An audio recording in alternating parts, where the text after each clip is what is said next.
Assalamualaikum warahmatullahi wabarakatuh. Alhamdulillah, teman-teman, salam sehat.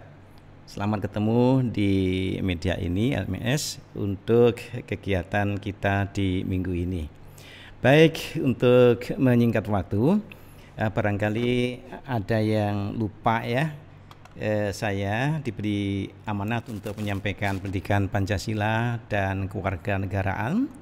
Sebelumnya saya kenalkan, nama saya Budi Raharjo. Kemudian saya pernah sekolah SD, pernah sekolah di SMP, juga pernah sarjana muda pada waktu itu, pernah sarjana lengkap. Kemudian saya mengambil sarjana hukum di UNS. Saya mengambil S2 di UGM dan mohon restunya sekarang saya kandidat doktor tapi belum selesai. Saya diminta untuk menjelaskan, berdiskusi dan bersama-sama belajar tentang Pancasila. Ada beberapa buku yang sudah pernah saya tulis, kalau teman-teman bisa ke toko ya, baik itu yang ISBN maupun yang tidak. Beberapa karya saya yang dimuat di mass media ya. Mungkin kalau ketemu Budi Raharjo itulah saya ya. Baik, untuk menyingkat waktu teman-teman, kami ingin segera untuk masuk ke perkuliahan sambil menjelaskan bagaimana kira-kira kita nanti selama 1 semester akan berinteraksi dengan teman-teman semua. Yang perlu teman-teman pahami bahwa perkuliahan ini mestinya adalah 2 semester, artinya perkuliahan Pancasila tersendiri, kemudian kuliah kewarganegaraan tersendiri. Namun demikian, karena kebijakan daripada lembaga kita harus disatukan, kita menghemat waktu, efisien ya, kita akan samakan. Hanya saja tentu di dalam pembelajaran nanti teman-teman tidak bisa hanya berpedoman dari apa yang saya sampaikan ya. Tentu teman-teman akan banyak membaca buku, mengambil materi dari berbagai cara ya. Sekarang kan sudah tidak sulit lagi, tanya Mbah Google dan sebagainya. Nah, yang paling penting ingin saya sampaikan di mata kuliah ini teman-teman, bahwa output daripada pendidikan Pancasila dan BKN ini bukan sekedar Anda bisa menjawab soal, Anda bisa mengerjakan soal, kan, tetapi outputnya adalah tingkah laku ya.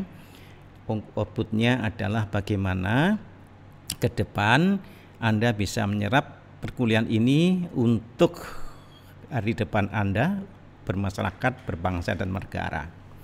Lah, yang ingin saya lihat di perkuliahan ini teman-teman adalah perubahan apa yang dapat dilihat oleh kita semuanya. Yang pertama, perubahan cara berpikir Anda sebelum dan setelah ketemu saya, perubahan cara berpikir Anda, cara berperasaan Anda, dan perubahan cara berperilaku. Jadi kalau di tahun-tahun yang lalu kita ketemu di sini, tugasnya luar biasa. Tugasnya di tengah semester Anda harus membuat video ya. Kemudian setelah itu Anda harus segera presentasi, tapi atas izin Ibu Kaprodi untuk semester ini Anda boleh tidak membuat video output akhirnya, tapi mungkin kita bikin TikTok ya sementara gitu ya. Cara saya melihat perubahan, cara saya melihat Anda berperasaan, cara saya melihat perubahan cara perilaku ini melalui pendidikan Pancasila. Nah, sosok lulusan STIE diharapkan nanti akan terampil, akan tangguh, akan berbudi pekerti, yang luhur ya, yang dapat dikatakan oleh sekarang ini orang yang berpancasila sejati begitu ya. Baik. Nah, untuk mengubah sikap ya mahasiswa kita semua, terlebih dahulu kita harus bisa mengubah perasaan. Sebelum mengubah perasaan, kita perlu mengubah kepercayaan. Sebelum mengubah kepercayaan, kita perlu mengubah pemikiran. Dan sebelum mengubah pikiran kita perlu mengubah imajinasi. Dan sebelum mengubah imajinasi, sebelumnya kita harus mengubah jati diri. Ya.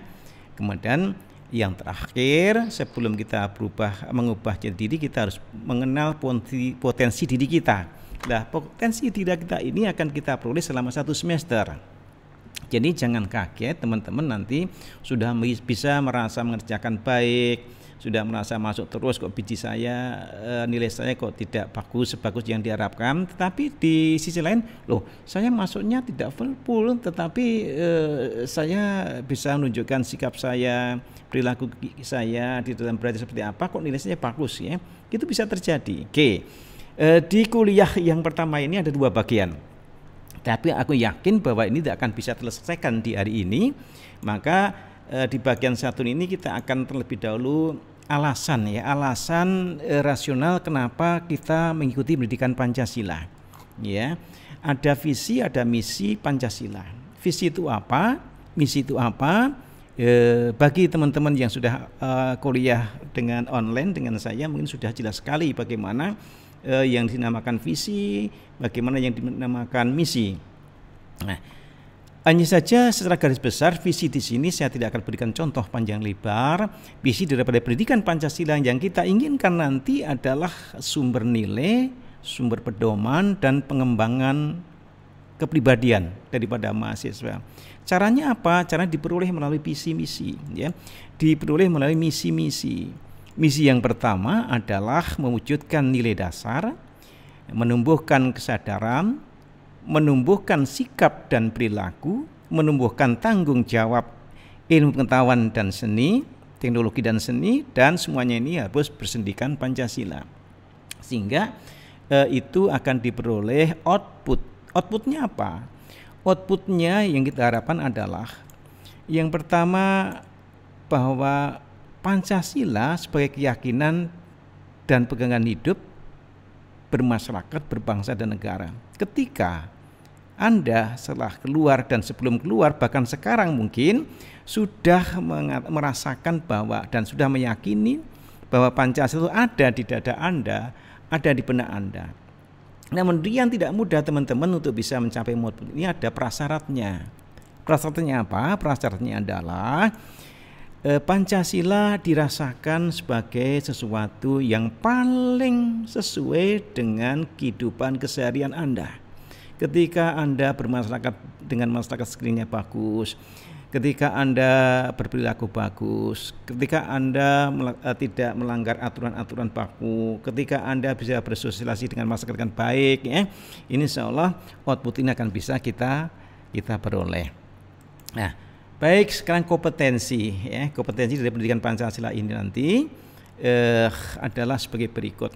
Yang pertama adalah sikap bertanggung jawab, ya.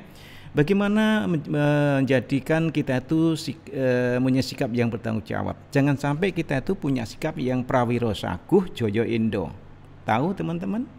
Prawiro saguh joyo indo itu ketika awal-awalnya berjanji swear, udah semua gampang, itu mudah, itu beres ya, termasuk kibulannya yang lainnya, kemudian endingnya push.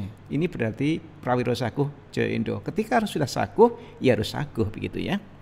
Nah, kemudian yang kedua diharapkan kita punya kemampuan ya untuk melaksanakan untuk menggunakan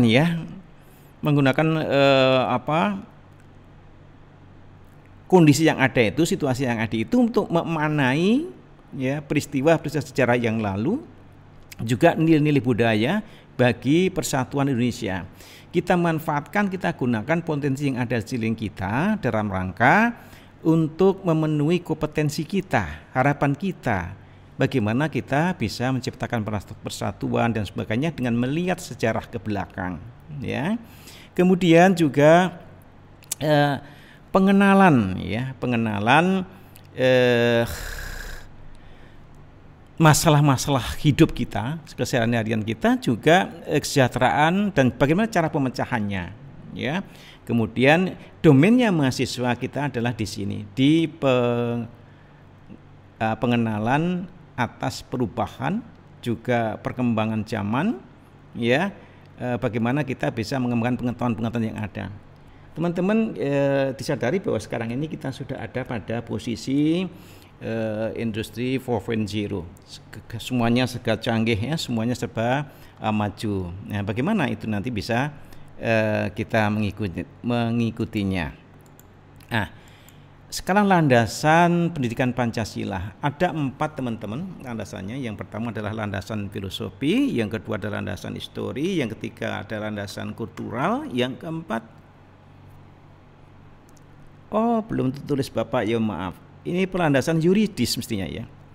Jadi ada landasan histori, landasan filosofis, yuridis, dan landasan kultural. Satu-satu nanti akan kami terangkan dengan jelas ya, karena landasan yang historis ini menyangkut sejak kita zaman abad sebelum kita merdeka sebelum kerajaan Islam dan sebagainya ya.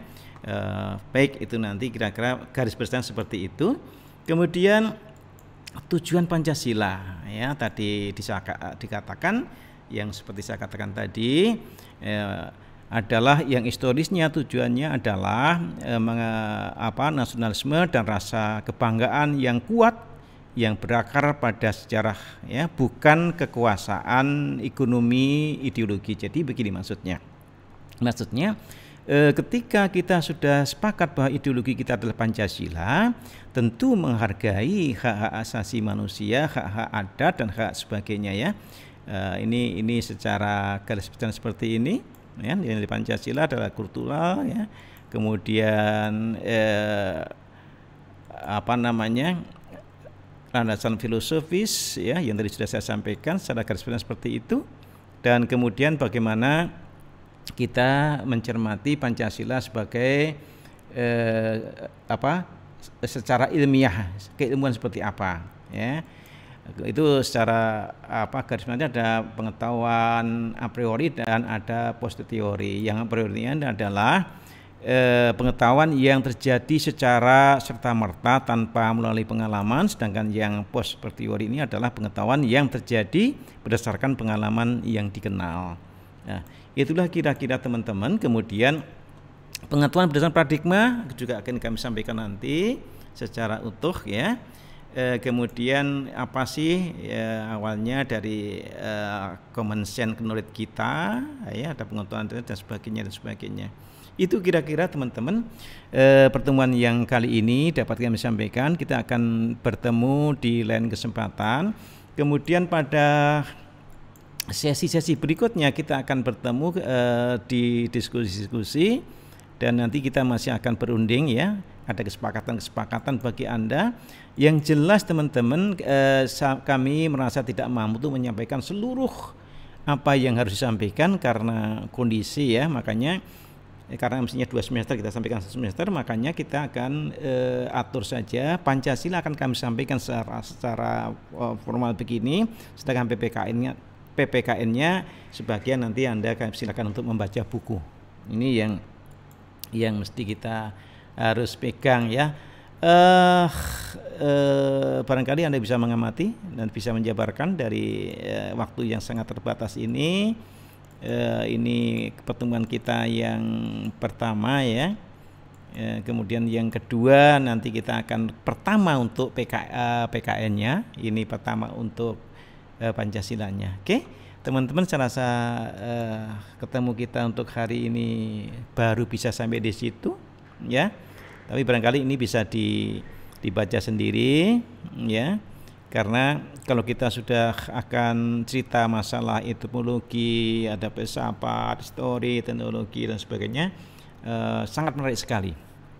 Nah, yang ingin saya sampaikan kepada teman-teman sebenarnya pada kesempatan yang merangkum apa yang saya sampaikan ini, bahwa sebenarnya cerita historis kita di Indonesia tentang Pancasila ini, yang garis pokoknya bahwa Pancasila itu sudah demikian luar biasa ujiannya dari saat Orde Lama itu pada waktu Bung Karno itu Pancasila sudah menjadi perbincangan yang luar biasa saat itu, termasuk kepemimpinan Bung Karno yang karismatik dan sebagainya. Tapi apapun juga yang namanya manusia ya.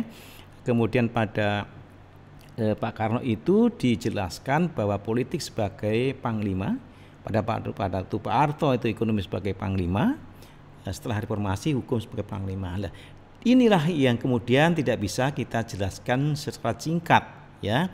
Karena apa? Karena di masing-masing kepemimpinan itu memiliki kelebihan dan kekurangannya. Ya. Kalau saya ingin tanya kepada mahasiswa, sebenarnya kesempurnaan manusia itu di mana?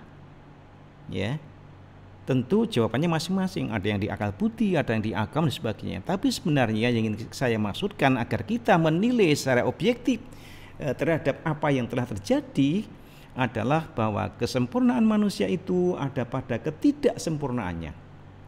Paham, teman-teman? Kesempurnaan manusia itu ada pada ketidaksempurnaannya. Sebab kalau manusia sempurna namanya bukan manusia. Oleh karena itu di dalam mensikapi carut-marut yang terjadi ya sekarang ya, bolehlah Bapak mengatakan carut-marut karena memang ada beberapa pandangan-pandangan ya yang dapat kita lihat di media ya, di media sosial dan sebagainya. Contoh kecil lah wacana untuk mengajukan pemilu ya. Nah, dan sebagainya itu apa di balik itu ya perlu kita diskusikan ya. Oke, itu jadi masing-masing itu punya kelebihan dan oleh karenanya maka bagaimana tugas mahasiswa ini untuk mempertahankan Pancasila sesuai dengan Pancasila yang asli-aslinya ya, Pancasila yang tanggal 18 Agustus 1945. Loh, kenapa Bapak sekarang ada Pancasila diperingati 1 Juni? Silakan ya. Padahal kalau cerita 1 Juni itu adalah cerita Pak Karno membacakan istilah Pancasila, tapi secara formal yuridis ini adalah Pancasila itu tanggal 18 Agustus 1945. Oke lah, banyak sekali ceritanya nanti teman-teman di kesempatan yang lain yang maka disilahkan teman-teman untuk mengikuti kuliah yang online ya, menarik sekali. Bisa tanyakan teman-teman yang kemarin sudah ikut seperti apa. Kita selalu saja kehabisan waktu. Oke, terima kasih atas perhatiannya. Kita akhiri. Assalamualaikum warahmatullahi wabarakatuh.